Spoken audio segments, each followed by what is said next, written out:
Assalamualaikum anak-anak. Kali ini kita akan belajar bahasa Indonesia kelas 5 tema 5 tentang teks non-fiksi.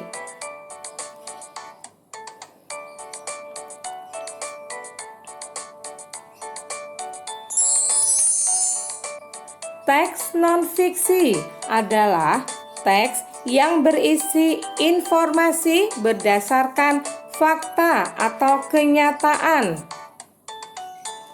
Teks non-fiksi dapat kita temukan dalam artikel, surat kabar, atau majalah. Contohnya, esai, jurnal tentang sejarah atau ilmiah, biografi, dan karya sastra. Dalam teks non-fiksi, informasi-informasi yang disajikan tentunya memiliki keterkaitan satu sama lain secara berurutan sesuai kenyataan yang ada. Informasi-informasi tersebut disusun hingga menjadi sebuah paragraf yang padu. Setelah itu, paragraf-paragraf digabungkan hingga menjadi sebuah teks non-fiksi. Teks non-fiksi dapat dipahami isinya jika kita dapat menggali informasi teks tersebut. Selain itu, konsep teks non-fiksi dapat diketahui dengan menentukan ide pokok. Masih ingat tentang ide pokok? Ide pokok adalah inti permasalahan dari suatu teks. Ide pokok disebut juga pokok pikiran, pikiran utama, atau gagasan utama. Ide pokok berfungsi untuk mengetahui inti atau pokok bahasan suatu bacaan atau paragraf. Dalam satu paragraf hanya ada satu ide pokok. Dan ide pokok disajikan ke dalam bentuk kalimat utama.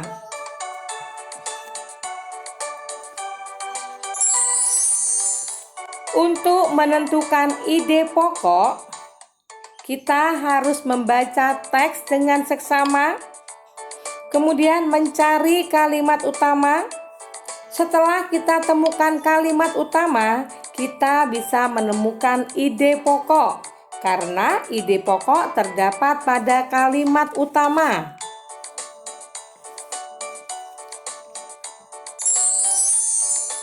Nah, untuk menemukan ide pokok dan informasi penting yang didengar, kita mendengarkan teks non-fiksi yang dibacakan dengan seksama. Kemudian mencatat kata-kata kunci yang terdapat dalam setiap paragraf.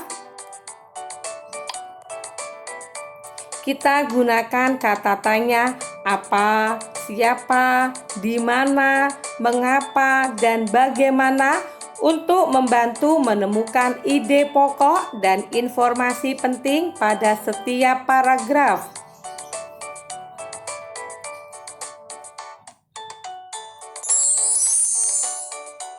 Ringkasan merupakan informasi mengenai suatu hal atau kejadian yang disampaikan secara lebih singkat dan padat dari teks aslinya.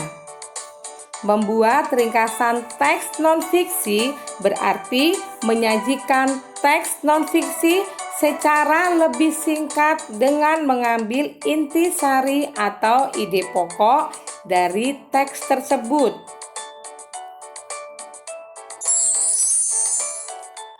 Hal-hal yang diperlukan saat membuat ringkasan teks non-fiksi antara lain, yang pertama, membaca teks non-fiksi dengan seksama. Kedua, menentukan ide pokok setiap paragraf pada teks non-fiksi. Ketiga, menyusun ide pokok tersebut ke dalam beberapa kalimat menggunakan bahasa sendiri sesuai dengan isi teks non-fiksi. Dan keempat, memperhatikan pemilihan diksi atau pilihan kata dan ejaan sesuai dengan EYD atau pedoman penulisan bahasa Indonesia yang baik dan benar. Cara mempresentasikan informasi dalam peta pikiran yang telah dibuat, yaitu perhatikan sikap tubuh yang tegap saat presentasi, adanya kontak mata dengan pendengar, penggunaan lafal dan intonasi ketika menjelaskan, dan pemilihan kata yang tepat ketika mengucapkan salam pembuka dan penutup, serta ketika sedang mempresentasikan isi informasi dalam peta pikiran.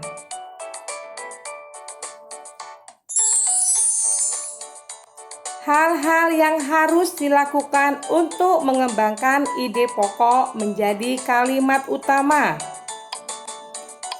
Yang pertama, membaca teks non-fiksi dengan seksama. Kedua, menentukan ide pokok dari teks non-fiksi.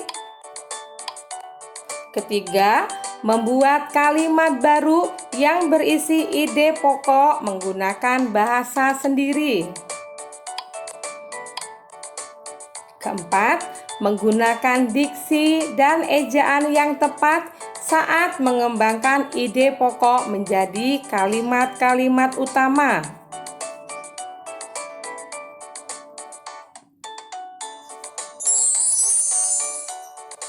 Sedangkan cara mengembangkan ide pokok menjadi paragraf non-fiksi, yaitu yang pertama, menentukan topik yang akan dikembangkan menjadi sebuah teks. Kedua, membuat daftar kosakata sebanyak-banyaknya yang berkaitan dengan topik yang akan diangkat.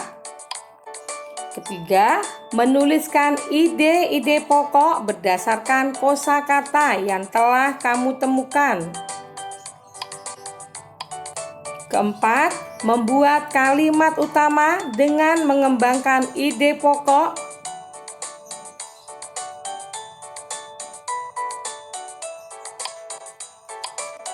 Kelima, mencari informasi tambahan dari berbagai sumber yang dapat mendukung ide pokok dan kalimat utama yang telah dibuat.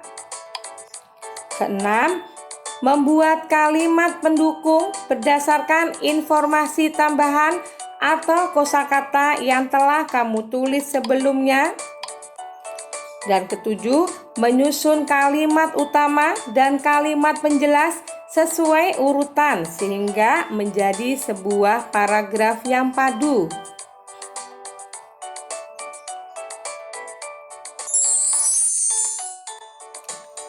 Cara melengkapi informasi teks non-fiksi yang dibaca, yaitu dengan membaca teks dengan seksama, kemudian menggarisbawahi kata kunci atau ide pokok pada setiap paragraf teks.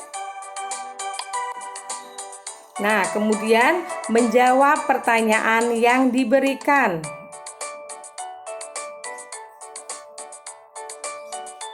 Demikian anak-anak penjelasan tentang teks non-fiksi.